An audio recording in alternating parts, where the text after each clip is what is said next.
Você sabia que ocorreu o processo de Inquisição em Portugal e que esse processo de Inquisição acabou chegando aqui no Brasil? É sobre isso que nós iremos discutir a partir de agora.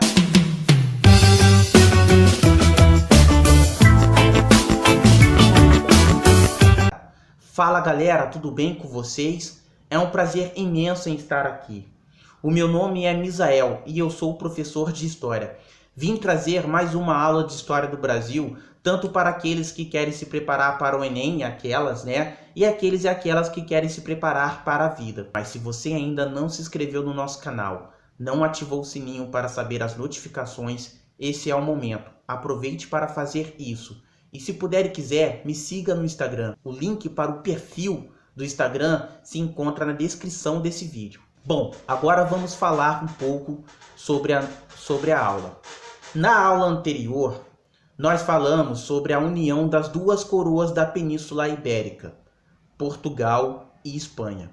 Essa união se deu por meio da invasão a Portugal por rei Filipe II, rei de Espanha, que em Portugal acabou se tornando Filipe I, de Portugal e Espanha. E isso acabou causando impactos para o Brasil, como a ampliação de territórios a serem administrados por essa coroa, e outros processos também que mencionamos na aula anterior.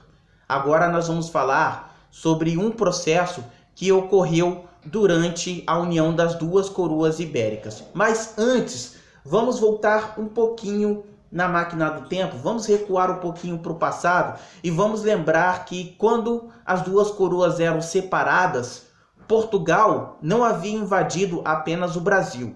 Ele invadiu também alguns territórios do continente africano e alguns territórios do continente asiático, como Índia e Japão e China. E então, nesses territórios eram tidos enquanto sagrados pela coroa portuguesa. E por isso esses territórios não poderiam ser imaculados por meio do pecado. Então, para que pudessem ser expulsos, essas imaculações pudessem ser expulsas das terras sagradas da coroa portuguesa, é que foi fundada em 23 de maio de 1536 a Inquisição Portuguesa, o Tribunal de Santo Ofício.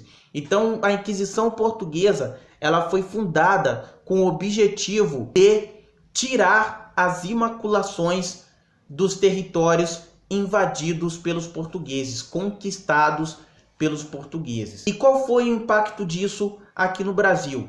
Anteriormente a gente já mencionou alguns casos de Inquisição aqui na colônia. Mas porém, no ano de 1591, você teve a intensificação desse processo, porque na região Nordeste, em 29 de julho de 1591, você teve a primeira visitação do Santo Ofício às partes do Brasil pelo licenciado Heitor Furtado de Mendonça. O Heitor Furtado de Mendonça era deputado do Santo Ofício da Inquisição e ele desembarca aqui na Bahia. Nesse mesmo ano, segundo a Wikipédia, o Heitor Furtado de Mendonça se tornou o governador-geral do Brasil. Nessa época, segundo o etnohistoriador Luiz Motti, você tinha em Salvador, no Recôncavo baiano, mais de 40 engenhos espalhados. A Inquisição, também segundo o Motti, tinha poderes quase tão ilimitados quanto a do próprio rei. Então Furtado, assim que ele chegou, ele delegou ao Dom Antônio o título de autoridade maior do Santo Ofício, depois dele, é claro. Então, depois de Heitor Furtado de Mendonça, a maior autoridade do Santo Ofício na Bahia seria o Dom Antônio. E, portanto, todas as autoridades eclesiásticas deveriam se curvar perante a ele.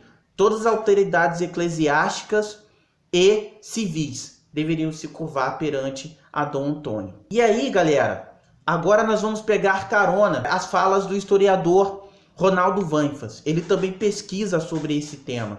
Ronaldo Vanfas, ele escreveu um livro chamado Confissões da Bahia, de 1591 a 1592, onde ele descreve os relatos das denúncias feitas pelas pessoas na época aí da Inquisição. O link para esse livro vocês encontram na descrição do vídeo.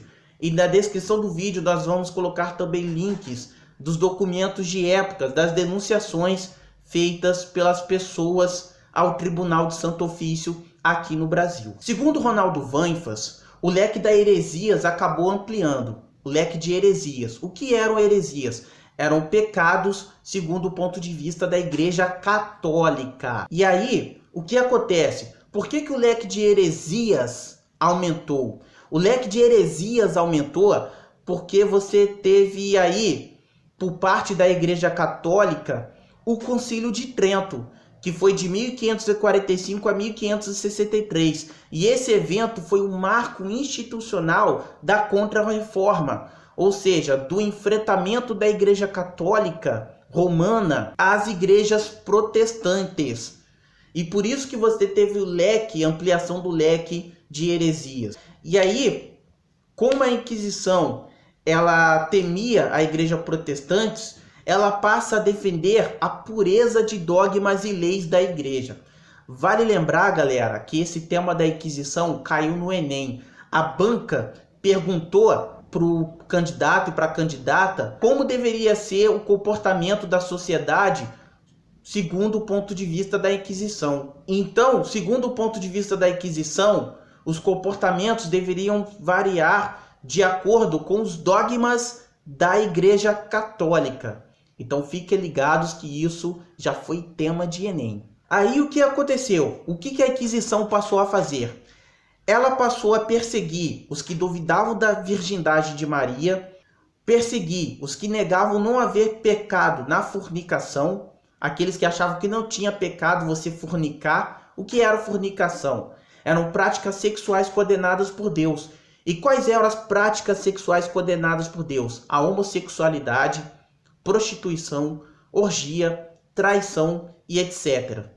A Inquisição também perseguia os que negavam a existência do purgatório, perseguia os que questionavam o sacramento e por aí vai. Vale lembrar que as pessoas que eram de igreja protestantes automaticamente eram perseguidas por Inquisição. Por quê? Para a Inquisição, essas pessoas automaticamente questionavam o sacramento dado pela Igreja Católica. No Brasil, em 29 de julho de 1591, houve uma publicação na sede de Salvador por Heitor Furtado de Mendonça. Que publicação foi essa? Foi a publicação do Édito da Graça. No que consistia esse édito?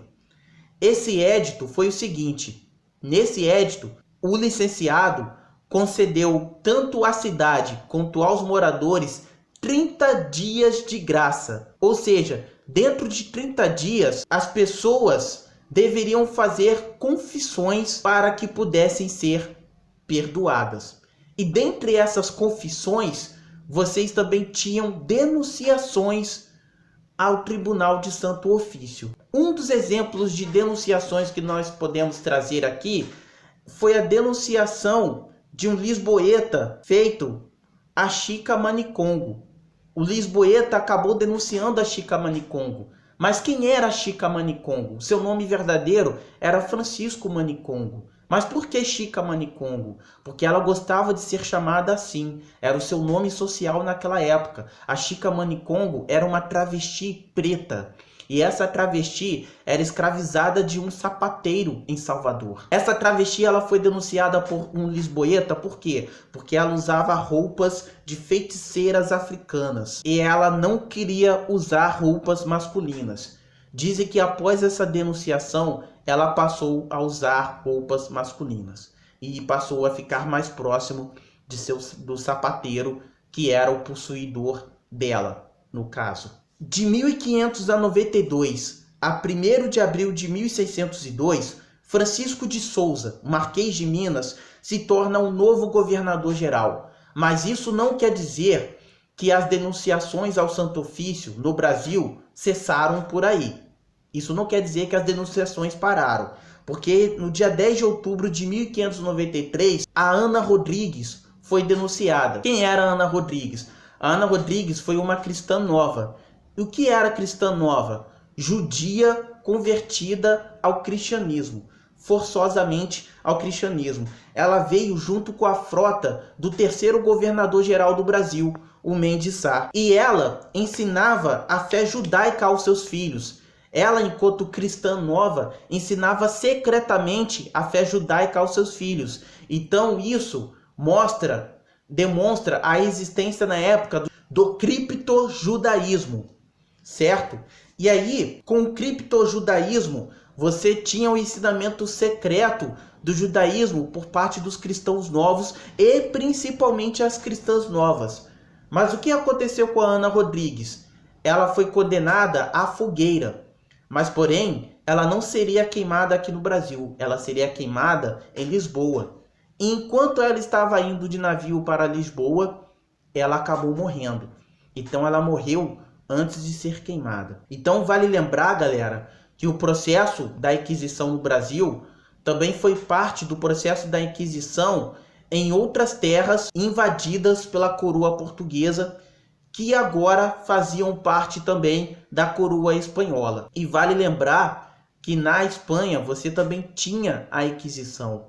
Então, foram processos análogos, processos que combinavam. Bom, eu espero que vocês tenham gostado da aula de hoje.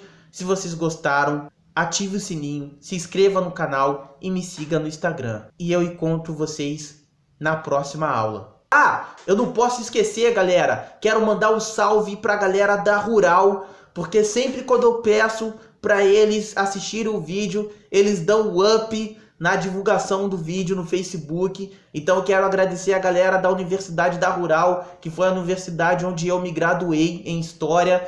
Eu quero agradecer muito, vocês moram no meu coração. Galera, beijos para vocês, Rural, ruralinos e ruralinas. Beijos, beijos no coração e até a próxima. Tamo junto.